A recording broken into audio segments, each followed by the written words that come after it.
എൻ്റെ സ്ഥാനത്ത് നിന്ന് നോക്കിയാലേ നിനക്ക് അവസ്ഥ മനസ്സിലാവൂ. ഇതെങ്ങനെ ഇംഗ്ലീഷിൽ പറയാം? നമ്മൾ പറയാറില്ലേ, എൻ്റെ സ്ഥാനത്ത് നിന്ന് നീ ഒന്ന് ചിന്തിച്ച് നോക്ക് എന്ന് പറയാറില്ലേ? Walk a mile in my shoes. Walk a mile in my shoes. എൻ്റെ ഷൂസ് ഇട്ടൊന്ന് നടന്നു നോക്ക്, അതതിൻ്റെ അർത്ഥം. അതായത് എൻ്റെ സ്ഥാനത്ത് നിന്ന് ഒന്ന് ചിന്തിച്ച് നോക്ക്. എന്നെ കുറ്റം പറയുന്നതിന് മുൻപ് എൻ്റെ അവസ്ഥയിൽ നിന്നൊന്ന് ചിന്തിച്ച് നോക്ക്, അല്ലെങ്കിൽ എൻ്റെ സ്ഥാനത്ത് നിന്ന് ഒന്ന് ചിന്തിച്ച് നോക്ക്. എങ്ങനെ പറയാം? Before you judge me, walk a mile in my shoes. Before you judge me, walk a mile in my shoes. ഞാൻ അനുഭവിക്കുന്ന അവസ്ഥയിലൂടെ കടന്നുപോയാലേ നിനക്കത് മനസ്സിലാവൂ.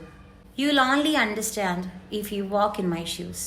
You will only understand if you walk in my shoes. അപ്പോൾ പ്രയോഗം പിടികിട്ടിയല്ലോ, walk a mile in my shoes. ഇങ്ങനെയല്ലാതെ പല രീതിയിലും പറയാം കേട്ടോ, പക്ഷെ ഇതൊരു നല്ല പ്രയോഗമാണ്. അവൻ്റെ അവസ്ഥയിലൂടെ കടന്നു പോയാലേ നിനക്കത് മനസ്സിലാവൂ. നമ്മുടെ ഈ പ്രയോഗം വെച്ചിട്ട് ഒന്ന് പറഞ്ഞേ, എങ്ങനെയാ പറയാ?